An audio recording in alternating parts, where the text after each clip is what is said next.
Coming up on Mountain News this morning, Governor Beshear is getting national attention as some say he could be the next nominee for vice president. And Senator Vance has started his campaign trail where it all began for him in Ohio. Dedicated to Eastern and Southern Kentucky, this is WYMT Mountain News This Morning. Good morning, I'm Madison Carmouche. We're coming up on 6 a.m. this Tuesday morning, and I think we're back to our old faithful friend, fog in the morning. Let's send it over to meteorologist Tim Drawbridge for a look at your forecast. Faithful friend, or just want to call it the broken record player, right? Yep, dealing with the fog this morning, especially from Hazard down to Harlan. I like that phrase. 68 as you make your way across the heart of Perry County, and visibility across portions of the Commonwealth this morning a little low because of the fog. In the meantime, temperature-wise, upper 60s, some of us still touching 70. The cool spot out toward Williamsburg, you're at 64, where we have seen some of the denser fog being reported just to the south and southeast. This is where we've seen the breaks in the clouds. We broaden the view out. We notice more moisture, and that's rain activity in western Tennessee that'll be tracking our way as we head for the second half of your Tuesday. All right, breaks of sunshine after we burn off the fog this morning, and that means with a little sunshine working in the atmosphere, we help to refire the scattered shower and thunder shower pattern as we head through the afternoon. A forecast high of 83. We'll see if our faithful friend, the sun, can come out in abundance with the First Alert 7-day forecast. That's coming up in just a few moments. Madison? I think that's the one I'd rather, Tim. Thank you. Vice President Kamala Harris has secured the support of enough Democratic delegates to become her party's nominee against Donald Trump. That's according to an Associated Press survey taken in the aftermath of President Joe Biden's decision to drop his bid for re-election. The vice president visited the newly minted Harris headquarters in Wilmington, Delaware today. The Harris campaign added $81 million to its war chest in 24 hours, setting a new presidential fundraising record. Meanwhile, Kentucky Governor Andy Beshear made national television appearances yesterday as he is considered one of the top choices for Harris's running mate. Kelsey Soto begins our campaign 2024 coverage. Flattered is how Governor Andy Beshear describes feeling as his name is tossed around for consideration on the Democratic vice presidential ticket. Well, I think if somebody calls you on that, what you do is at least listen. And I want the American people to know what a Kentuckian is and what they look like, because let me just tell you that J.D. Vance ain't from here. Beshear says he fully supports Vice President Kamala Harris to lead the country. As a prosecutor, as an attorney general like I used to be, she prosecuted rapists, domestic abusers, stood for victims, and put away those abusers. Now look at the other side, where J.D. Vance calls pregnancy arising from rape inconvenient.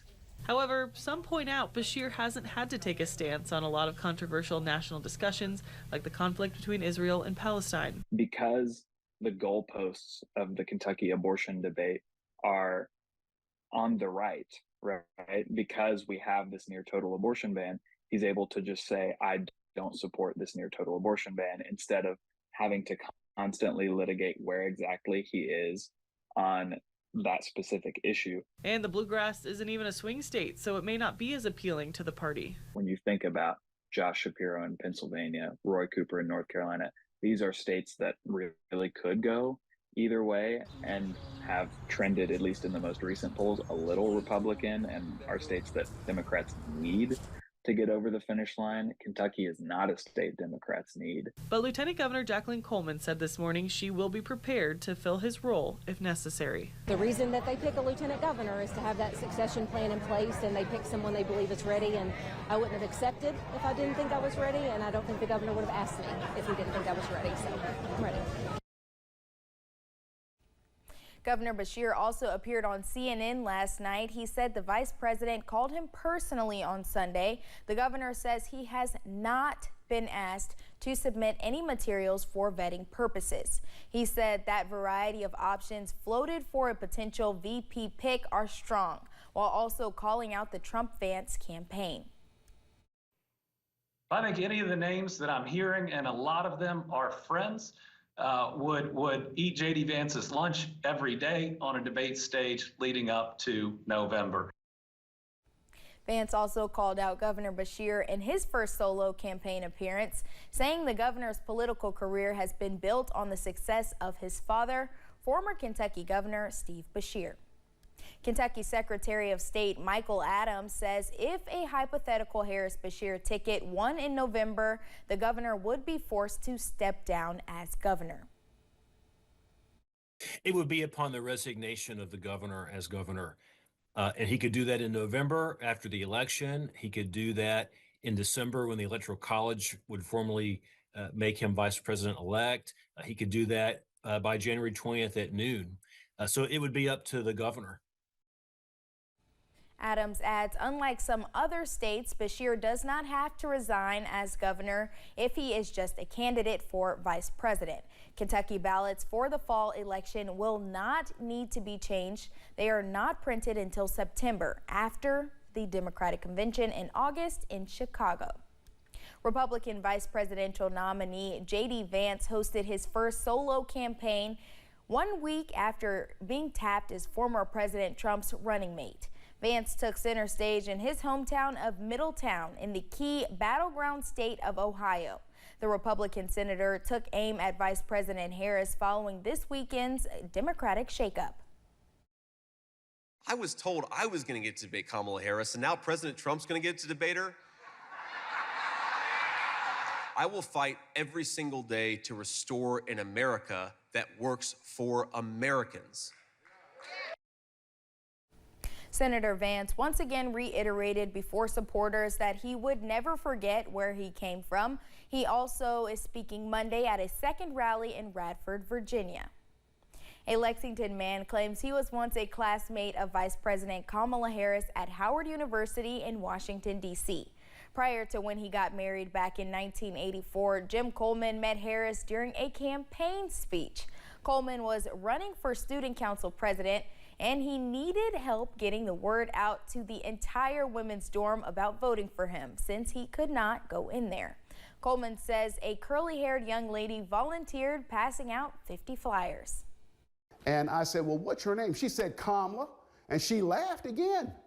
And she helped me to hand all these flyers out and participated, knocked on doors for me, and I won by 16 votes. Coleman believes that moment inspired Harris to enter into politics.